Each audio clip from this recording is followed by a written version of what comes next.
Et bonjour! Enfin, la saison 2 de Daredevil Born Again a commencé ce mercredi et j'ai pu profiter du premier épisode que je viens tranquillement de regarder. Et je dois dire que ça fait du bien de revoir le diable de Hell's Kitchen en action! Pour rapidement résumer, donc la situation à New York, c'est toujours la fin de la saison 1. Donc Fisk a installé la loi martiale, il arrête tous les gens masqués possibles de la ville. Voilà, donc on part en mode turbo-fasciste. Évidemment, la propagande est de telle, il a le contrôle total sur les médias, sur absolument tout. Bibi Yuri, qui est dans la première saison, là, elle est clairement propagande. Elle est obligée de faire vous savez, les petits trucs en 4 tiers, comme si c'était une émission de podcast, où elle demande aux gens dans la rue comment ça se passe. Et il y a les gens, ils font, ouais, non, mais mon fils, il est trop bien, il a amélioré la ville, c'est encore mieux qu'avant. Alors qu'en fait, bah, si tu détournes la caméra, il y a écrit fuck fist, Fisk, arrivé, sur un mur. Donc on est toujours sur une bonne situation de merde à New York. Évidemment, le port de Red Hook, il s'en sert pour faire le trafic d'armes. On s'en serait jamais douté, tiens, ça, de la part de Fisk. Donc c'est la merde. Donc là l'épisode débute avec Daredevil avec son nouveau costume. Noir avec des petites liserés rouges et le fameux DD écrit enfin. Enfin, nous avons le costume original des comics. Bon, pas tout en rouge, mais déjà on a le DD. On applaudit. C'est très bien. Même s'ils n'ont pas vraiment expliqué pourquoi, parce qu'en fait, c'est plutôt une question de discrétion, du coup, lui et Karen qui sont recherchés et qui se planquent un peu dans la ville. D'ailleurs, lui et Karen sont officiellement en couple, ça y est. Sans les garants, non, ils sont ensemble, ça se passe très bien. Voilà. Ils se planquent dans le vieux bar de Josie. Donc ils essaient toujours de faire tomber Fisk. Là, tout l'épisode tourne autour d'un bateau que Matthew Murdock, Daredevil, a attaqué et a fini par couler parce qu'il a trouvé des stocks d'armes assez aberrants dedans. Donc le bateau a fini par couler, sachant que les deux seules personnes au courant, c'est le capitaine et le sous-capitaine, qui se sont enfuis, et que les hommes de Fisk recherchent autant que Daredevil et ses alliés.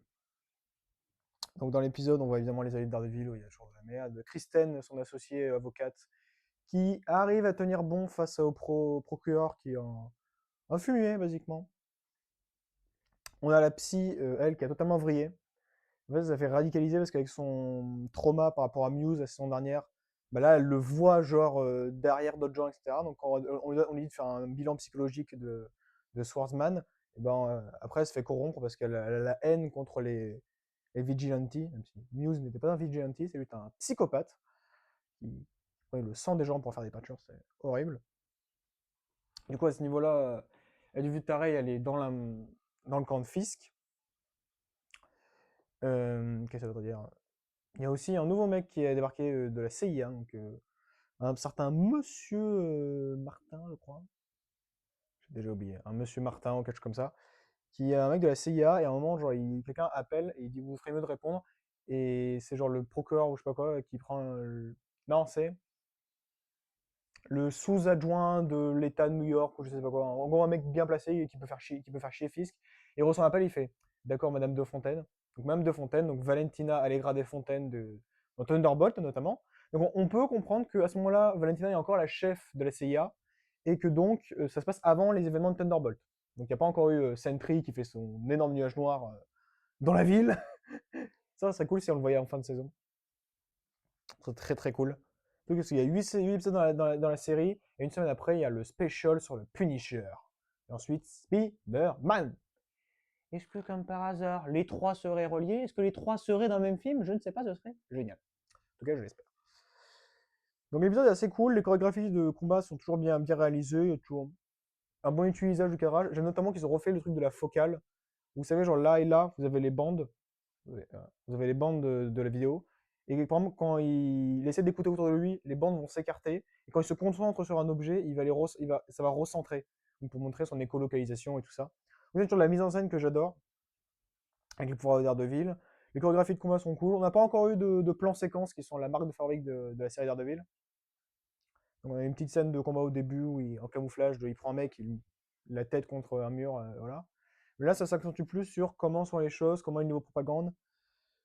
Mais qu'on soit honnête, déjà que dans la saison 1, le parallèle entre Fisk et Trump était approuvé et tout le monde avait très bien compris. Là, avec les récents événements qu'on a eus, donc la police de la ICE qui a fait plusieurs descentes absolument horribles, tuer des gens qui n'avaient rien demandé et qui abusent de leur pouvoir, Il y a là la force d'unité de Fisk, donc qui a le logo du Punisher, fait l'exact même chose, et c'est terrible. Et du coup, en sachant que ça arrive dans notre vrai monde à nous, ça choque encore plus. Et genre, t'es vraiment pris au jeu quand t'as un mec de l'unité de Fisk qui prend un mec et lui met une torgnole dans la gueule parce que et t'as pas répondu à ma question. Bah en fait, t'es choqué parce que t'es en mode, putain, mais il y a des gens aux États-Unis qui font la même chose, quoi. Et que c'est frappant, mais c'est comme je crois qu'il y a des mecs dans la Ice qui ont vraiment un tatouage du Punisher, quoi. Donc, c'est assez obvious. Et à la fin de l'épisode, nous avons le Jerry, donc c'était l'enquêteur de Matt, qui devait essayer de retrouver le capitaine et le sous-capitaine. Le capitaine d'ailleurs qui s'est fait buter très vite par les mecs de Fisk. Voilà, très efficace, on se reconnaît. Et d'ailleurs, les gens qui bossent à la mairie ne sont pas au courant de ce que fait Fisk, etc. Mais j'y reviendrai. À la fin de l'épisode, Jerry, l'enquêteur de Matt, va se faire arrêter par le. Je vais les appeler Ice, parce que c'est littéralement Ice. Par la Ice. Et Matt essaie de venir le sauver, sauf que Jerry se fait une crise cardiaque, ce qui fait dire à Matt, oh putain de merde. Et du coup, Matt tombe dans les pommes, les mecs de la Ice en profitent pour essayer de le choper, et ils l'attrapent et ils le démasquent. Mais heureusement, les mecs de la Ice se prennent des balles dans la tête, mystérieusement, et après un couteau rebondit sur les murs avant de se mettre au sol avec écrit You're welcome. On peut comprendre que Bullseye est derrière tout ça et va souvent l'aider. Bien, Bullseye, juste là, Daredevil, Bullseye. Oui, je suis fier, ce comic c'est génial, donc moi j'en profite de vous en parler. J'ai toute une collection de comics originales où il y a plein de comics Daredevil dans un seul gros tome. C'est mes sœurs qui m'ont offert ça, j'ai toute une collection. En plus de tout ce que vous voyez là à chaque fois, c'est une ribambelle de comics fantastiques que j'ai de l'époque des années 80. Bref, c'est pas le sujet. Donc, ouais, ça commence vraiment en mode Daredevil va être démasqué, il y a un problème dans la ville, et il a quand même des alliés. Et en tout cas, ce qui est intéressant, c'est que du coup, dans les trucs de Bibi Yorick, où elle te montre son propagande, où tout le monde dit que c'est génial, on voit bien après coup que c'est pas vrai, parce qu'il y a un autre gars qu'on connaît pas, qui est genre habillé comme Fisk, etc., avec un peu un masque. Mais en gros, c'est un mec qui va du coup reprendre les trucs de Bibi Yorick pour lui dire que c'est de la fake news, et que Fisk, c'est un putain de fasciste. Le mot fasciste est dit dans la série où il y a une dame qui se pose une question par la ICE, elle lui dit je vous répondrai pas, bande de fascistes, et le mec lui met une droite dans la gueule. Et ce qui est horrible, et voilà. Donc pour l'instant, ça part bien. Donc vraiment, les messages politiques sont absolument obvious et on les très forts. Et ça commence bien. La réalisation, comme j'ai dit, les combats, c'est plutôt pas mal. Les trucs de focal, j'adore, mais c'est comme la saison 1. Mais pour l'instant, en demi-mesure. Je ne sais pas où ça va aller, en même temps, c'est le premier épisode. Mais le premier épisode de la saison 2, il n'est pas très marquant. Celle-là, j'ai pas beaucoup de scènes. Là, je galère un peu à vous résumer le truc parce que j'ai pas beaucoup de scènes qui me viennent en tête rapidement. J'en sors du visionnage. Parce que encore dans la saison 1, il y avait par exemple ce gros plan séquence de genre 10 minutes au tout début où il y avait une bataille entre Daredevil et Bullseye où ils montaient des escaliers, ils pétaient une porte, il y avait un truc qui se fermait, la focale changeait. C'est hyper intéressant, il y avait des rebonds, des changements de lumière. C'était très marquant.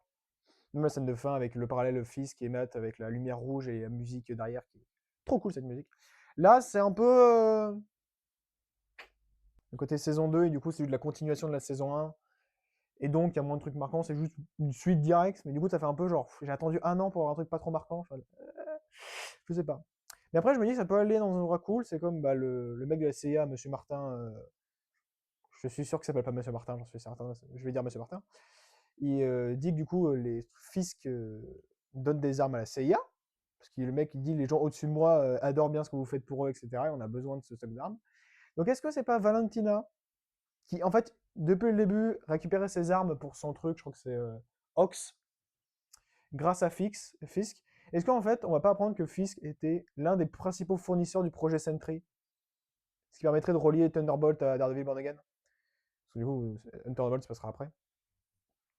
Donc c'est très intéressant et peut-être que ce serait cool de revoir Valentina. Évidemment, vu qu'on est à New York et qu'il chasse les super-héros, on se demande tous où est Luke Cage, où est Jessica Jones, même si dans les bandes annonces elle y était, donc on verra Jessica Jones. Et surtout, où est Spider-Man? Ils en ont parlé dans la saison 1, ils en ont parlé vite fait où Fisk dit il faut qu'on arrête l'homme avec la tête de mort sur le torse, celui qui se déguise en diable et le gamin en costume d'araignée. On est bien d'accord que Spider-Man est là. Donc ma question c'est voilà. Surtout que dans le trailer de Spider-Man que je vous ai fait la vidéo, on voit qu'il y a Punisher et Spider-Man. Punisher très lié à Daredevil. On aimerait beaucoup voir que Daredevil dans Spider-Man. Surtout que l'acteur de Daredevil, Charlie Cox, on lui a demandé vous êtes dans Spider-Man? Il a répondu non, j'y suis pas, je ne mens pas. Et si je mentais, Je ne dirai pas la vérité. C'est suspect, Charlie. Tu le comprends, Charlie. C'est suspect. Donc on ne te croit pas. Donc, on veut que tu sois là-bas. Mais en bref, je suis content de revoir la Deville, mais pour l'instant, cette deuxième saison, ça continue les efforts, mais ça ne me convainc pas. Il y a un ou deux effets spéciaux d'ailleurs qui sont un peu dégueux. Mais je sais pas, dans les bateaux, quand vous appuyez sur un bouton, ça ne peut pas couler le navire directement. C'est un truc que je sais pas.